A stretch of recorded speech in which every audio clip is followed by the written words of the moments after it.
Welcome to the Yankee and Canuck podcast, Best Picture Series, where we talk about all the Academy Award Best Pictures, past to present.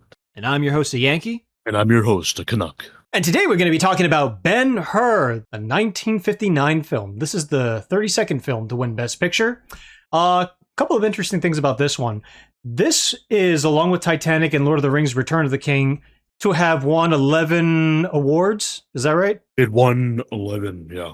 There you 11 go. Academy Awards, you're correct. I think this one was nominated for 12 and won 11.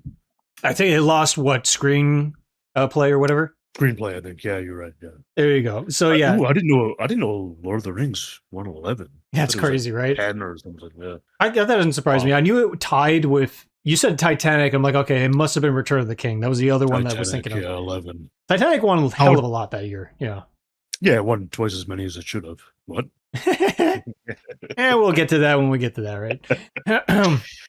But anyway, when it comes to this film, it was, of course, the highest grossing movie of the year. A ridiculous amount of extras, extravagantly huge sets. Like this one was, in terms of epics, this is an epic. This is definitely an epic. Yeah. Yeah, if I don't the say biggest so myself. budget they've ever. I think the biggest budget that's ever been in film, in a single film. I think it was 15 million, I believe. Yeah, you're correct. Yes. That's a lot of money back in the day. And a $14 million marketing effort. Oh, wow. That's incredible. I didn't know that. Yeah, that's incredible. Of course, not only winning Best Picture, it's considered one of the best pictures, period. It's on a lot of top lists and whatnot. Yeah, definitely. And it did so well at the box office, too. I think only Gone with the Wind was the highest grossing. I think this one was the second highest grossing film. No, you're correct. Exactly. So it was a huge hit all around. It's also worth noting that it is directed by William Wyler, who we've covered twice before in this series for Best Years of Our Lives and Mrs. Miniver. Oh, there you go. Your favorite movies. Well, Best Years of Our Lives. Well, we're not getting into that. It's about Ben-Hur. So Yeah. That's an interesting fact. All right, guys. But like usual, if there is a source material, yo, bet your sweet ass I'm going to deep dive into that bitch. So, this is based on a book by Lew Wallace, who is a Civil War general. He fought for the Union, and afterwards, I think a little after after the war settled, he became a writer. He wrote a couple of books, and one of the books, I forgot what book he wrote before this one. It was similar to Ben-Hur in terms of like it was an epic. But Ben-Hur was one of the next ones he wrote, and of course, this one was a huge bestseller. It surpassed Uncle Tom's Cabin, which is an 1852 book, as the best-selling American novel at that time. So this was one of those books where just like as soon as people got their hands on it, they just loved it, So, and of course, when it comes to this series, I can't help myself. I have no self-control, so I have to dive into it. And I realize this is a really long book. I never heard of Ben-Hur before. I've heard of Ben-Hur, but I never knew what Ben-Hur was about. So I had no idea what I was getting myself into. So what is Ben-Hur? Ben-Hur is a 769-page piece of biblical fan fiction about the guy who takes a sponge, puts it on a long stick, dips it in alcohol, and shoves it in Jesus' mouth as he's being crucified. That's the story. That's the story. In the Bible, there is a insignificant, non-named character that does exactly that. And what Lew Wallace decided to do was like, you know what? I'm going to make a whole ass backstory about that character. Well, I did not know that.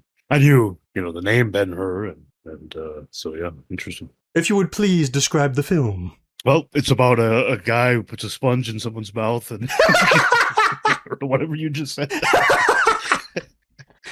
I mean, I'm being for real. That is what it's about. That's the bare essence. Okay, yeah. There's a lot more shit that happens, obviously. Yeah, this is basically... So Judah Ben-Hur is his full name, and he has a childhood friend, Masala, which I'm like, what? His name's Curry? So basically... And so his friend now is a Roman commander of the fortress in Jerusalem, and he basically wants Ben-Hur to betray his people and help the Roman Empire. Basically, he wants a list of names of the people in the Jewish community that are talking crap about the Roman Empire and actively opposing them. And Ben refuses. He's like, "Hey, now, man, I'm not a rat. I'm not going to give you any names. I don't think so. We're friends. We go way back, but no, I'm not doing that. And then what does Tikka Masala do? Throws him into into slavery. Masala says something like, he said something in the movie like, kind of like what Anakin said, like, you're either with me or you're my enemy. He said something like that, or against me. You're either with me or you're against me. In the film, in this film anyway. In the film, yeah. So I was like, Anakin? And so basically they're no longer friends, and their conflict is pretty much the crux of the story. And so that leads to Ben's sister accidentally leaning on a tile on a roof, and it falls and hits the governor of Judea. I don't remember his name. He's the governor before Pontius Pilate. It's a Roman guy. And, so yeah, the one before Pilate, that governor. And so basically, that happens, and Benny Boy is thrown as a slave in a ship, in a galley ship. Well, not just that. I mean, Ben-Hur, his mom, his sister, they're all arrested, and which is ridiculous because it's like, why are all these people being arrested for that? But anyways, it was an accident, anyways, and basically, showing that this guy Masala, his childhood friend, is just really a piece of. Yeah, he's really trying to prove himself to the other Romans. Like, come on, guys, exactly. I'm a Roman guard too. I'm for imperialism and stuff. Exactly, and he basically is allowing these innocent people to suffer. And basically, Ben does try to escape, but he's caught and becomes a prisoner or a slave. He essentially saves a Roman general on the galley ship. Yeah, because there's a big galley ship thing that happens. He's a slave. He's a rower for 3 years or something. Brutal conditions. Correct. Actually, yeah, they specifically say 3 years. And during a mission, the Romans were sent, or Tiberius the emperor sent them on a mission to combat Macedonian piracy. And so basically during that battle, he saves this Roman general. And he's rewarded for it, and becomes close to the general, and ends up being adopted by the general. And he leaves Rome, and he's in Rome then for a while. He learns how to ride horses, or he already knows how to ride horses, but he knows how to ride chariot horses. Yep, and then he leaves Rome and goes back to Judea. I don't know exactly how long he was in Rome for. Like you said, you're right, 3 years as a slave. Mm-hmm. I'm assuming a couple of years in Rome, so it's been many years since he's gone back home. Yeah, at least 5 or so, something like that. So he says goodbye to his new adopted father, Arius. I think was his name, Arius. And he's like, all right, see you, I gotta go back home. And he's like, my son, don't leave. And no, he doesn't. He's like, I knew you were gonna leave one day. And so he's out, for revenge, and goes in a chariot race, and then there's a big chariot race. We're gonna get into all that in a moment. Yep, and that's basically the plot. And you see Jesus a couple times. Yeah, a couple times. Yeah, yeah. So that's essentially the film. So quickly to touch on the book again, this thing was a monster, man. I mean, listen, I've read From Here to Eternity. I've read Gone with the Wind. Gone with the Wind, over 1,000 pages. That's a lot, but it's a good book overall. From Here to Eternity, no, I don't recommend that. That the movie sucked and the book sucked. Hell no. What about this thing? This big piece of biblical fan fiction? I mean, here's the thing. It's an epic. It's written in that old epic style, like Homer's Odyssey or Paradise Lost and all that kind of stuff. So it's a very old style kind of story. And what I mean by that is like there are long descriptions of, in this case, Jerusalem, of Rome, in excruciating detail about like how the people are, how the stones on the damn walls are and stuff like that. And there are a lot of points, well, I wouldn't say a lot, but there are some points in the book where, very annoyingly so, Lew Wallace tells the reader how to describe or how to think, which annoyed me to no end. As the reader would please stop and look around and see that there are mountains and valleys. I'm like, bro, you could just tell me. You don't direct me. But he does that quite a bit, and it's very, very annoying. The characters are kind of one-dimensional in this book, but in terms of the story structure, it's not bad. You can understand where the story's going, even if there's too much detail packed in there. Of course, one of the best parts of the book is later on when you get to Ben-Hur's mother and sister. I think their names are Miriam and Tiza or something like that. Yeah, so with the T. Tiza, Riza, I don't know. but like anyway, I mean, like those were probably the best parts of the book. But here's the thing, too. This book is kind of hard to read by today's standards. And that is a fact that is not lost on many that try to read this book today. So what ended up happening is that Lou's great-great-granddaughter, Carol Wallace, ended up taking the book and rewriting it into a more abridged version of it. So while the original is about 769 pages, the 2016 novel is about 432 pages.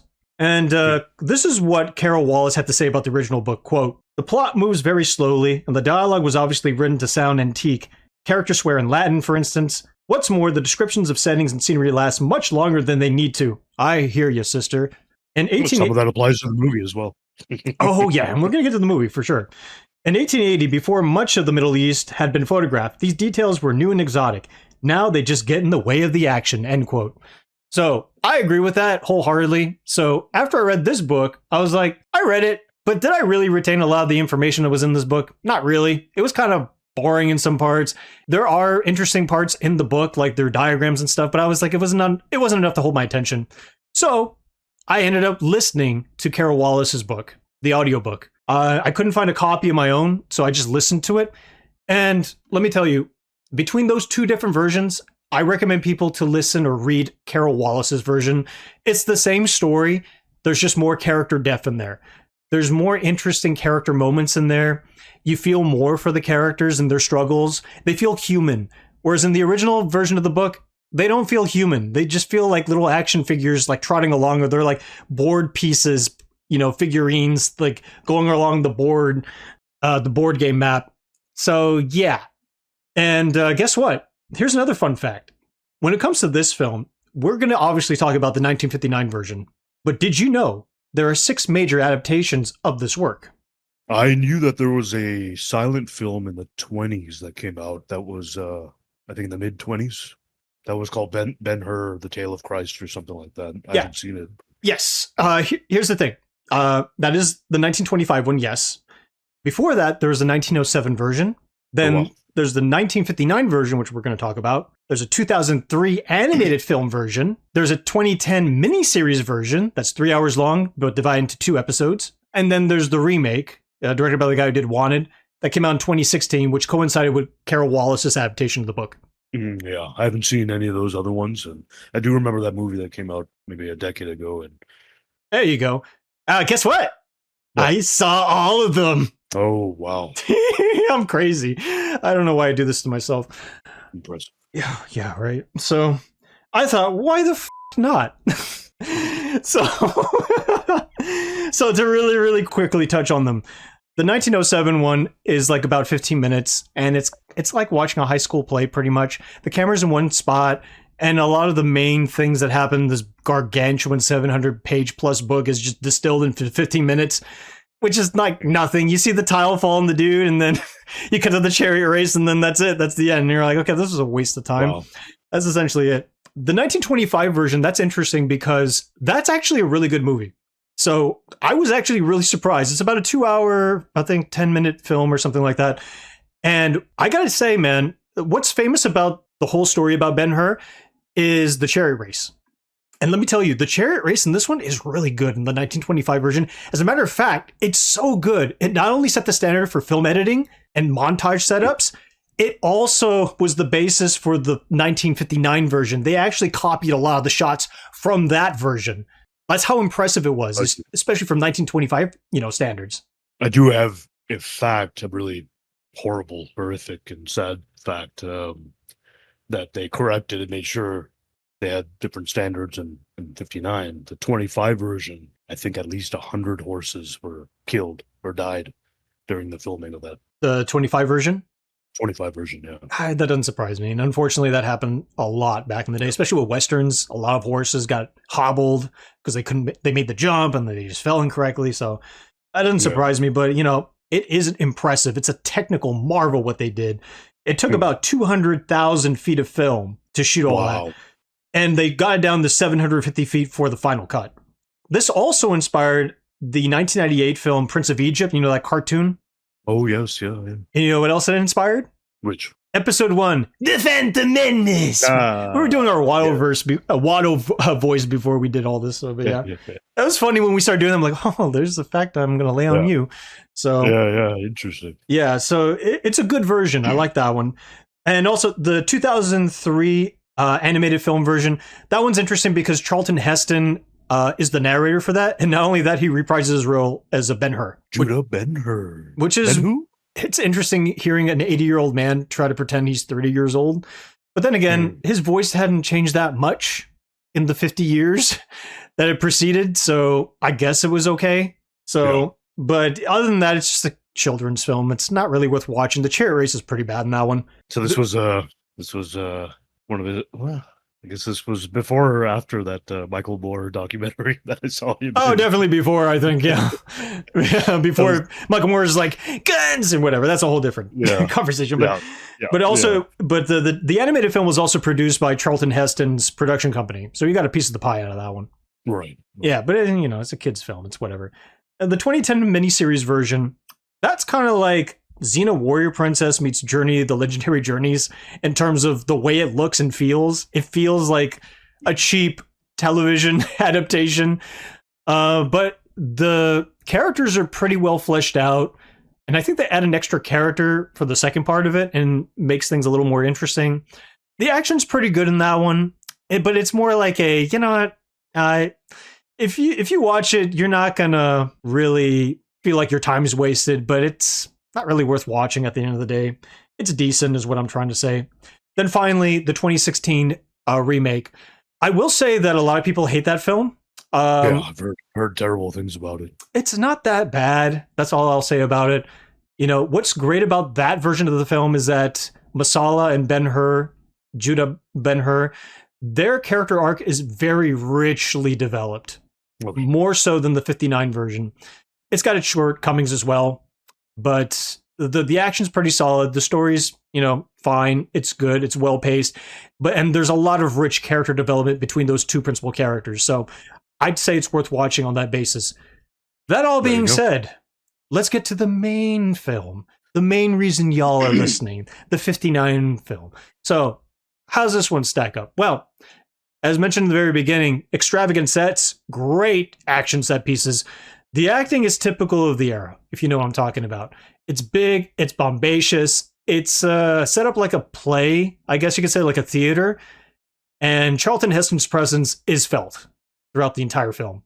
Like, he is the guy, he is the main guy, I will say, though, I don't think it's one of his best performances. I've seen him in quite a few things, and I'm not hating on the movie or anything. It's a good movie, but I thought the acting was kind of, it was all right, but like you said, a lot of the scenes were the dialogue was very, theater-like, and so which kind of wears you down after a while, because this film is 3 hours long. Also, more than that, I think it's like 3 hours and 40 minutes. If you include those goddamn intermissions, there's what were they called? Like 4 hours, I think. Oh God, yeah, no. Like whatever you call what do you call that? The overtures or whatever? Hell no, that's crazy. There's an intermission in there as well, but it's a long film. You need it, but still. Yeah, but like you said, the production, all that. It's stellar. It's also expected when you have this, massive budget, 15 million, and epic. It truly is an epic movie. It does feel very epic. So all those things, but sometimes I think, like I said, the dialogue makes it a little tough to watch. It does. There are some pacing issues for sure. And I feel like it's crazy. The editing of some scenes must be, it's incredible what they were.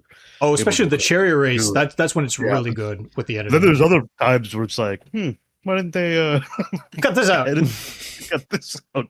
It's like some of these scenes would have been a little bit helpful, but or at least it would have benefited from tightening it up a bit and helping with the pacing overall. Yeah, exactly. And we've seen really, really long films in this series. I think Gone with the Wind is one of them. Oh God, what was another one? There've been a couple, but it's just there's so many notable scenes, and I'll definitely like to get into a few of them. Obviously, the chariot scene, super epic and magnificent. And it's the one Yeah, it's the one that everyone remembers. It's the main thing, really. It's the most famous. It was the most famous thing in the book, because when the book actually came out afterwards, they did a play adaptation. And in the play adaptation, they put horses on the stage, and they put the horses on the treadmill. That's according to Charlton Heston. So the chariot thing was the main takeaway from everyone who read that book, and it became a main staple of the whole franchise. Might as well call it a franchise. There are goddamn 6 versions of this thing, and I watched them all. It's really interesting to actually refer to it as a franchise, because I wouldn't have thought of it like that. But I didn't realize there was this many versions. I knew there was the one 10 years ago. I knew the 25 one. You know that there's a South Korean musical as well? No. It came out in 2017. I heard a little bit of it, and I'm like, this is interesting. Yeah. And there's also like I think it's a satire, a comedy satire version of this that came out in 2012. So there've been a lot of play adaptations in general, but those are 2 notable ones that I was able to look at very briefly. Yeah. So as far as that the chariot scene, I mean, I also think that, to give the movie credit, there are several other notable scenes, but this is the biggest scene, and it is the best scene by far. Oh yeah, worth the price of admission. Obviously, yeah, exactly. The amount of work and prep and the stunt work is mind blowing too. I was so impressed. 3 or 4 months just to film that scene. Oh, I believe it. So, I was so impressed when people were getting run over by the chariots and the horses. I was like, was that a person or was that a dummy? It was really hard to tell. That's how amazing this was. So good. Yeah, I think it was a guy named Yukima Kanut. He was the stunt director, and he kind of created that whole scene. And it was the action director of that scene, in addition to the stunt coordination. There you go. So he filmed that, directed that with someone else. I forgot his name, and Kanut's son was actually in it as well as one of the stuntmen. I think Charlton Heston's stuntman. Although he did a lot of his own stunts, to be fair, as well. Not all of them, but some of them. And yeah, I mean, what a crazy production. I mean, yeah, you don't see the scene take 4 months. That. Well, they hedged all their bets on that sequence for sure, and it paid off. It paid off, yeah. I mean, after the intermission, when part 2 was playing, I was like, this whole damn thing better be about the chariots, and it mostly was. I mean, it wasn't the whole thing, but. Yeah, it takes a while to get there because it is a long film, but yeah, it does. I mean, there are other notable scenes. I mean, I thought the jailbreak scene was kind of cool. The galley ship is also a notable scene, just less so than the chariots, but it was still pretty cool. In all versions of the film, it's pretty cool to watch, except for that 1907 version. There's nothing in that film. Don't watch it. Don't watch it. Yeah. But all the other ones, they have their version. Sure. Yeah, in all versions I've seen, all other versions, even the animated one, it's fine. It's cool. So. And they're all important because, for example, that ship battle was pivotal to the story. Everything that leads up to it as well, the jailbreak. So it progresses the story, moves forward. And the scene looked a little funny, right? The battle itself, because of how it was executed using the miniatures or whatever in the background of the miniatures. So. Okay. Yeah. I mean, they're, of course, they're going to be toys floating in water. But it's kind of cool. But other than that, but like I said earlier, a lot of the scenes are kind of stretched and they're a little too long for whatever reason. But trying to think here, the scene Esther tells him his mom and sister are dead, which obviously isn't the case. And then and of course Esther is the love interest to Ben-Hur. Yeah. And then he goes off and covers his face and cries for like 5 seconds, and then he has that look on his face, and then he just walks off. I was surprised that scene was so short. I mean, he just was told his mom and sister are dead, and he only takes 5 seconds to, cover his face. But all the scenes are stretched so long, and I'm like, okay, this is a scene that didn't have to be cut to 5 seconds to show the emotion. A lot of the talking was unnecessary, I feel. Yeah, and then you had the actual reaction to this terrible news, and that's it. Like, so it was kind of weird how they make these type of choices, but in the film, but it's actually going a little bit back. The jailbreak scene. That's the only. Yeah. This is the only movie where that plays out. Oh, okay. That is not in any other version, not even the book, from what I can remember. So I thought, that's a nice little touch. It's really not necessary, to be honest. I thought it was cool. Yeah, it's a good scene. I like it in the film, but you really don't need it. You could take it out in the film. Moves along just fine. Yeah, I feel like they needed a little more action. I think they were pressured to put a little bit more action because it is really a bunch of dudes in tunics and talking about stuff. It's just like, That's really what it is. Really, just the lead up to the chariot scene. It's just other than that, I could see that they needed to add a little bit more. Yeah. But also, it's also, I know Jesus is like a secondary character. He is in the book too, and a lot of these other versions too. But I'm like, I don't know, he's just kind of there at times, and Ben-Hur just kind of stumbles upon him. They maybe chat in the scene or something. They don't chat. He before he's at the ship, when he's marching in the desert, and when he's captured and all that. I'm mixing up my versions. And the 2016 version, they chat. Oh, okay, yeah. No, in this version they don't. Jesus gives him some water. Because he does, yes. Yeah. The soldiers get water, some of the prisoners, but one of the guards says, but no water for him, meaning Judah Ben-Hur. And so no water for the gives Jew. Him water. Yeah, well, I mean, he's not the only Jewish guy there. But they're all Jews, right? They single him out because he's the Jewish prince. No one of him. Yeah. But then the king of the Jews is like, hell no, he gained water. He my homie. Yeah. And the guard looks at him, at Jesus. He's like, hey, wait a minute. And then he just kind of backs off. And, so you see there's that presence. And you never see Jesus's face in the film. It's always his back or the back of his head. Which is an interesting choice. And I kind of understand why they did that. They wanted to give him more of a mystical quality to it. Sure, yeah. I could see that, the 3 scenes with him in the film, this scene, and then the other scene with all the people, and then the very end. So 3 scenes he's in, I can see that, obviously resonates with a lot of people and adds a lot of an emotional impact for some people. Yeah, it was interesting because in the 2016 version, you straight up see him. He is his own character. He's not a major character, but you see his face. He talks. He looks a lot like how you feel Jesus should look like traditionally. I think of this one. Yeah, I mean, you just don't really see him too much, but it gives him more of a mystique, as I mentioned. And honestly, I guess you had in this. Yeah, they could have even done without even showing him, like just his hand giving him water and just even in just a shadow. Maybe that wouldn't work. It would be it would be better this way. But what they did is better for sure. But I thought it'd be could be an interesting take if they just had his, like, the shadow of the presence. Just like a shadow figure. Yeah. Could be interesting, right? You don't have to actually show up. So that maybe even makes it even more powerful. And you obviously see his hand when he's giving Ben-Hur the water. But then again, that wouldn't work out for the end of the movie. But either way, he's in it a little bit. And you're in there. So then there's other scenes I felt notable were when he's at the leper colony. And that was, wow. And he hears his family. He's hiding behind a rock, right? And he wants to see them, but Esther told him, no, don't be seen. We're unclean. It's what's best for them, because, your mom and sister, they don't want you to see them like that. Just remember them as they were. So he's hiding behind this rock. He's literally 30 feet away from them. And he can hear them because they're giving them the food, and then they're gone, right? And man, that scene was pretty intense and quite obviously extremely sad, and so I thought that was really nice.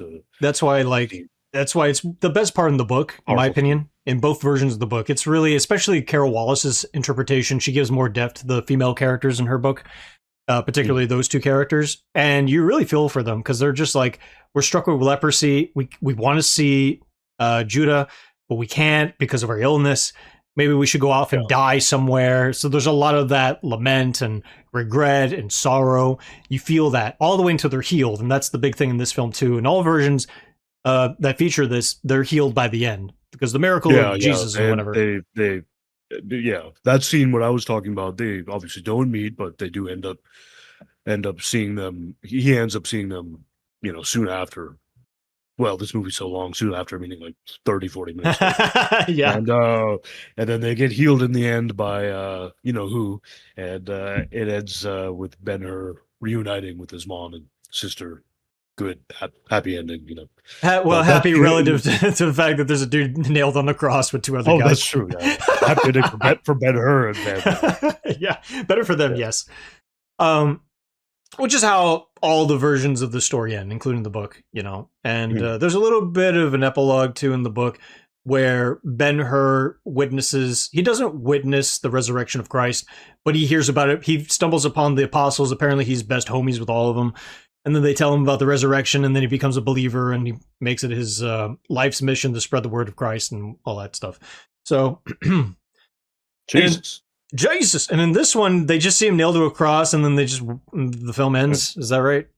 That's basically how it ends. Yes. It ends with cutting back to Ben-Hur back in his home in Jerusalem and is reuniting with his mom and sister.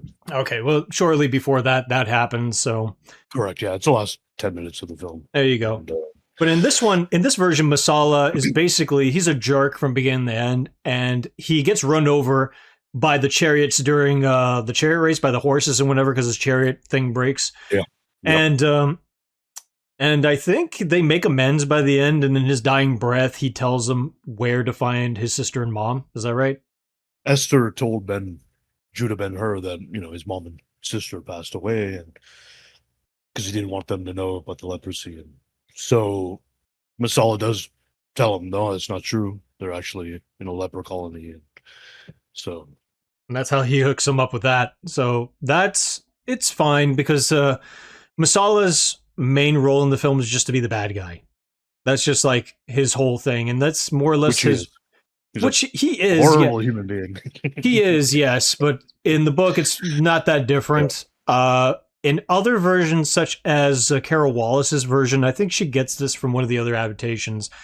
There is a chapter dedicated to Masala going back to Ben-Hur's house sometime later, and he finds that the tiles were loose, and he's like, "Oh shit, I think I condemned my friend to death over nothing." So he does express regret and sorrow over that. Oh, okay, in this movie he doesn't, yeah. In this movie he doesn't, and even in the original book, he's a cripple too because of the chariot races, and you know what he does afterwards?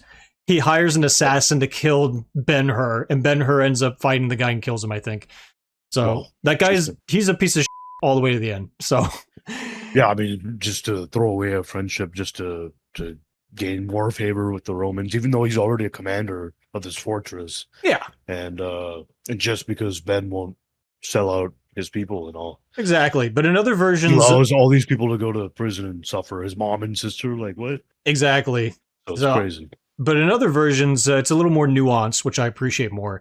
In the miniseries, it's similar to the 59 version, though he does express some sorrow and he does make amends before he dies.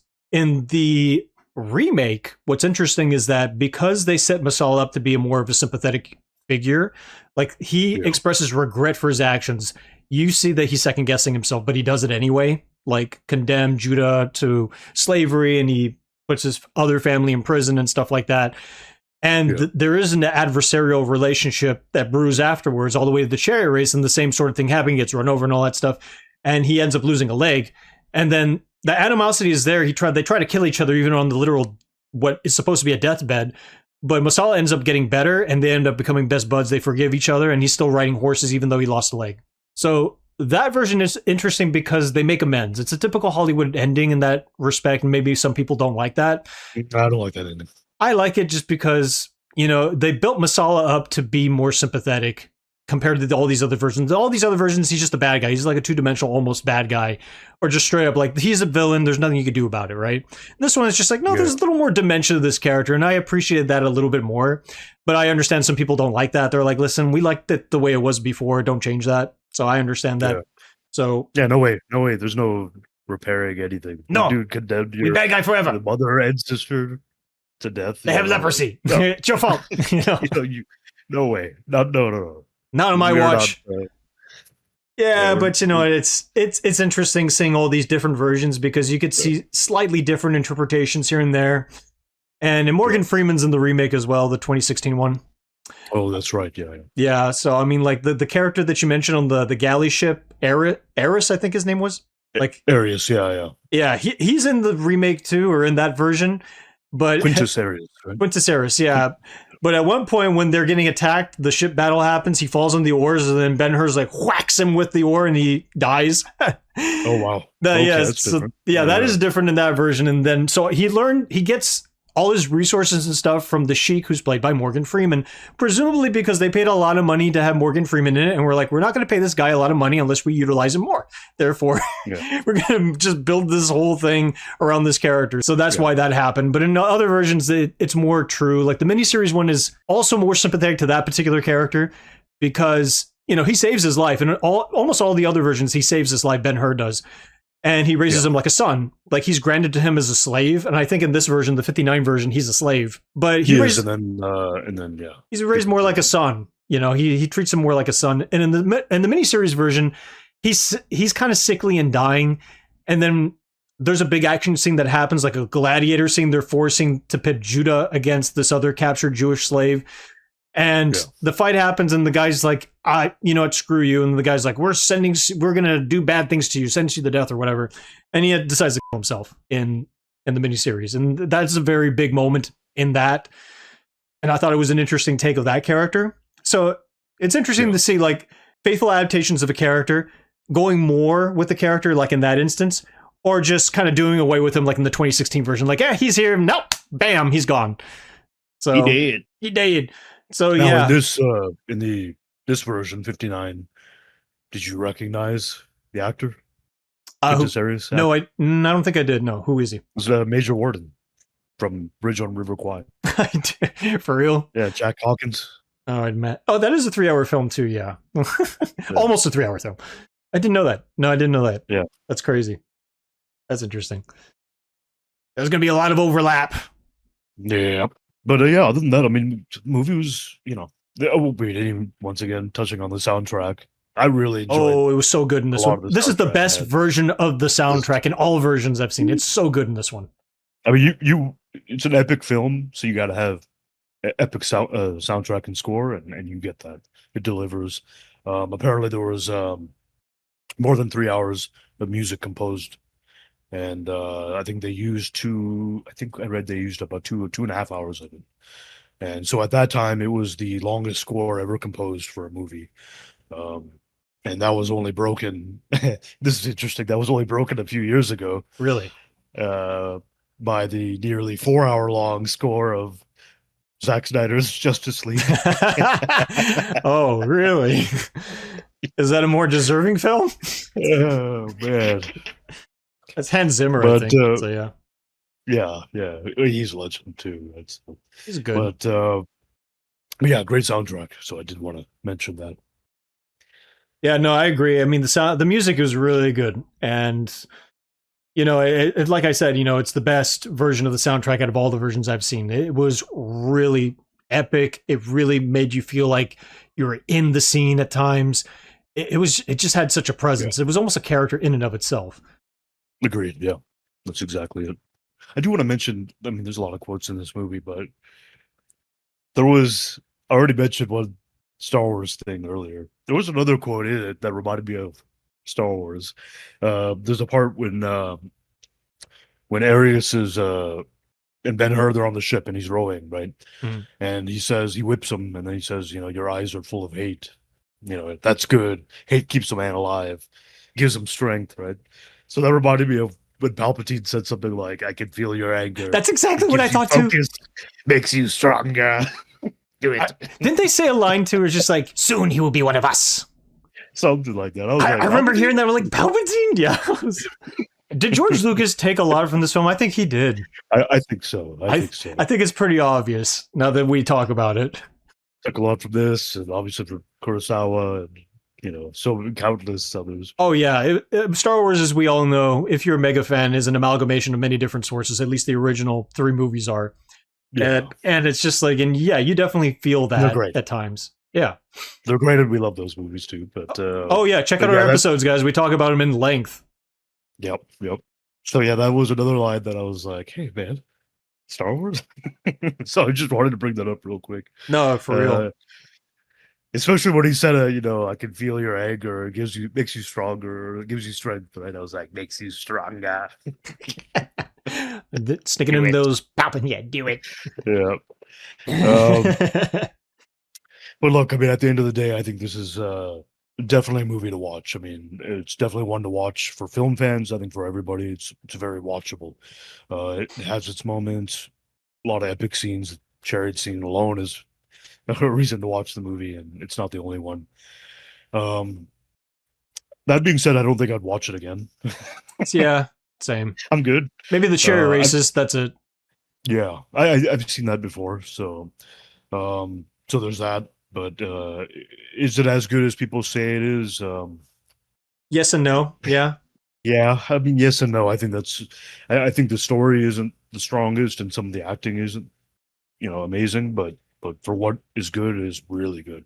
It's still quite a spectacle. It's really a remarkable film in many ways, and um, a similar movie that came out around the same time or a year later was Kubrick's Spartacus. That was in '60 with Kirk Douglas. Great film. So there's some similarities, different, but also similar. A lot of similarities, crossover, and I enjoy that movie much more for a few reasons. But this movie is just really a huge achievement and accomplishment. And I'm not going to say, a lot of people say this, and I'm not going to sit here and say that they don't make films like this anymore because, well, they do.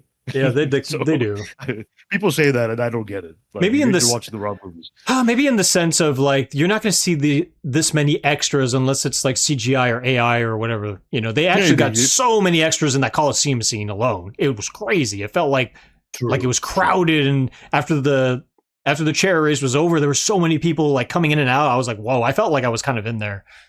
Yeah, no, that's fair. I mean, look. When people say that, I always say, look, there are many other epic movies in the last few decades. Are they as epic as this one? Maybe not. As good? Maybe not. But there are those films still. They're not. They don't get released that often. But I don't really agree with the sentiment people have. Like they don't make it like they used to. Like you're just not looking hard enough. Clearly. Yeah, but I think it's just a case of like people are so used to having these big tent pole films that are just in your face, and everyone's aware of it. It's part of the zeitgeist, and it's less and less because it's oversaturation for one, but also people's tastes have changed. That's why we don't really see epics as much. This is the era of epics, and I think to end the 50s on something like this, I think it's pretty appropriate. Totally agree. Definitely agree. What a great film to end the decade with. That year was, that's just what a film. And when you're done watching that in '59, you can watch House on Haunted Hill that came out in '59. There you go. Not an epic movie, but an enjoyable one. There you go. And if you like horror movies with Vincent Price, then that's for you. But I'm not comparing the two. I'm not saying that they're exactly the same. They're very alike. But so I'm going to go ahead and give this movie an 8 out of 10. Wow. There you go. For all the reasons you stated. Honestly, it was a tough decision because I was kind of thinking a 7.5. Mm-hmm. It's a tough one for me because there's so much good in the film, but the story, there's a couple things there that I'm like, but I'm just going to go ahead and bump it up from a 7.5 to an 8. There you go. As for me, let me, since I'm the crazy one that just goes above and beyond when I shouldn't be, but I do it anyway because there's something wrong with me, I'm going to rank all the different versions that I've seen. Wow, okay. Yeah, so 1907, definitely the worst one. It's interesting in terms of a film historian perspective. It's like a 1907 film. Those films are generally interesting because you want to see how they made it. But by today's standards, it's just that. Oh, that's cool how they did that, I guess. But as a piece of entertainment, it fails. So it's at the very bottom. The next one is the 2003 animated film. It feels like a cheap VeggieTales kind of after school Sunday special, whatever. It's just like, it's not worth watching, really. It's kind of cool to hear Charlton Heston again. That's about it. Otherwise, I don't really recommend that. Then after that, bumping it up a little bit more, I'd say I put the 2010 miniseries next. Like I said, it feels like Xena Warrior Princess or whatever, that kind of TV made for TV quality. It's still good. There's still interesting stuff in it. It's 3 hours long. So especially when you get to part 2, it feels like it overstays its welcome. But nonetheless, it's kind of worth checking out. The next one I put on that list is the 1925 version. Now, again, I am very impressed by what they were able to do in that film. And even though it's a silent film, it's worth watching. Like, I really recommend people watch that film, and especially since this helped influence the 1959 version. I think if it wasn't for the 1925 version, I don't think they would have figured out how to do the chariot race. That's what I think. And it's just magnificent. Even if, you can't hear sound, it's just really a soundtrack from beginning to end. The performances, you can tell, are pretty good. It's epic in scope as well. So, highly recommend that one. I might check that one out, actually. You will not regret it. Now we're down to the last two, the 59 version and the 2016 remake. So, where do I put these two films? Here's the thing. When it comes to the 1959 version, it is a good film. As we keep saying, it is also too long. It should not be 3 hours long. Just like the book shouldn't be 769 pages. F that. Yeah. There's no excuse for that. But the chariot race is magnificent. Even when you stack it up to the 1925 version, it is magnificent. There's so many beautifully shot scenes in this. It feels epic in scope because of the way they shot it, the way they framed it. Just like a lot of these Best Picture winners. But this one, there's a presence. It feels like a biblical epic. And that's because that's what it's supposed to be. It doesn't feel cheap. Charlton Heston is fine. I feel like there's not a lot of depth to that character ultimately compared to the other versions I've seen, but he does a magnificent job, and so does the guy who plays Masala. Everyone did fine. Even Jesus, who has no lines that I can recall, he has a presence in the film, obviously, him being, King of Jews and all that stuff. There's actually an opera singer who played Jesus in that movie. Really? He happened to be there. They're filming part of it right in Rome or wherever they're filming, and he was there, and so they decided to use him as here's a wig. You're our Jesus. Okay. Yep. Yeah, okay. And as we mentioned, the music score is great. So that really puts it above all the other versions. Yeah. All that being said, I feel that I would put this one as second, and I would put the 2016 version as the top best one. And that could be sacrilegious to some people, because a lot of people hate that version. But the thing that puts that version at the top is, to me, in my opinion, the best Ben-Hur adaptation, now that I think about it, is really because of the character relationships. Masala and Judah are really well fleshed out. There's that brotherly affection, because in that version, they're brothers. They're not just friends and stuff, like as traditionally depicted. So you really feel that connection, and it's played really well by those actors. And by the end, even though it's a typical Hollywood ending, oh, Masala, he's the bad guy, but then he's now good again, and blah, everyone's cool and happy again. Even though it's corny, it made me feel good inside. And I like that feeling. I make no apologetics for that. But going back to the 59 version, you give it an 8. I actually give it a 7. I would put it more of a 6.5 because of it takes a long time to get to the point at times. But that's true, yeah. The chariot race puts that leagues above a lot of these other films we've seen to date. It's just that good. So 7, that's a solid rating right there. I think it's worth watching at least once. Definitely agree with you. All right, guys, and that is Ben-Hur. So we're done with the 50s. Moving on to the 60s. Finally. Hell yeah. Well, I say hell yeah, but there are a lot of musicals and stuff, or at least 4 out of the musicals, that's true. 4 out of 10 are musicals or something. I don't know. I'm not really looking forward to that, but yeah, well, there's a couple good movies in there I'm looking forward to, especially halfway through the decade. But yep, and then we get. In fact, I think literally halfway through the decade is a really good movie. Oh no, with Sidney Poitier. But anyways, but then we're gonna get to the 70s, which is gonna be better. Yes. Yep. That's right. Well, thanks a lot for tuning in, guys. And don't forget to like, comment, subscribe. If you've seen Ben-Hur, let us know what you thought. If you've seen the other versions, let us know.